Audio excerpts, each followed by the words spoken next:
Merhaba arkadaşlar, kanalımıza hoş geldiniz. Bugün sizler için Mert Ramazan Devir hakkında yepyeni haberlerle karşınızdayız.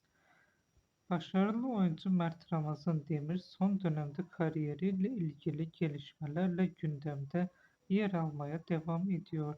Yalı Çapkın dizisindeki performansıyla geniş bir hayran kitlesine ulaşan oyuncunun yeni sezon için çeşitli proje tekliflerini değerlendirdiği konuşuluyor.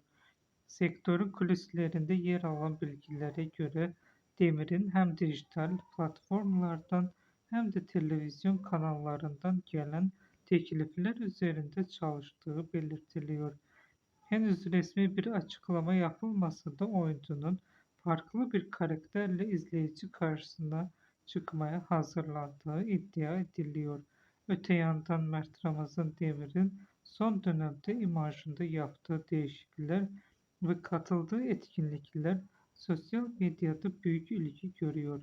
Hayranları oyuncunun yeni projesinin kısa süre içinde açıklamasını beklerken yapılacak duyurunun magazin dünyasında geniş yankı uyandıracağı tahmin ediliyor. Başarılı oyuncunun kariyerindeki yeni adımın ne olacağı merak konusu olmaya devam ederken gözler gelecek resmi açıklamalara çevrilmiş durumda. Bugünlük benden bu kadar arkadaşlar. Yeniden görüşmek üzere. Hoşça kalın. Kanalımıza abone olmayı unutmayın.